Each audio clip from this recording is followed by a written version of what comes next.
Welcome to the Tech Egg. Don't get scrambled. Enjoy the video. In this video, I will show how to make biscuits from wheat flour only ways. Preheat your oven to 425 degrees F and gather 2 cups whole wheat flour, 1 tablespoon baking powder, 1 teaspoon salt, cold butter, and milk. Cut the butter into the flour quickly until it resembles coarse crumbs. Add milk just until the dough holds.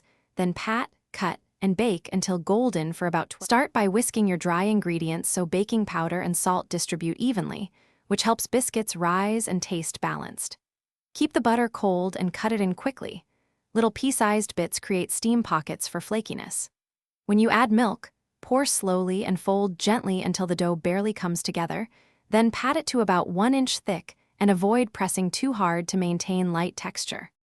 Turn the dough onto a lightly floured surface and pat it to an even 1 inch thickness for consistent rise and texture.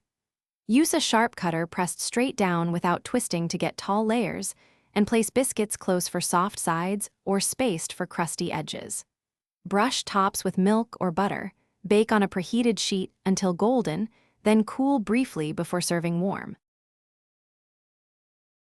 Thanks for watching. Consider subscribing if I helped unscramble your problems.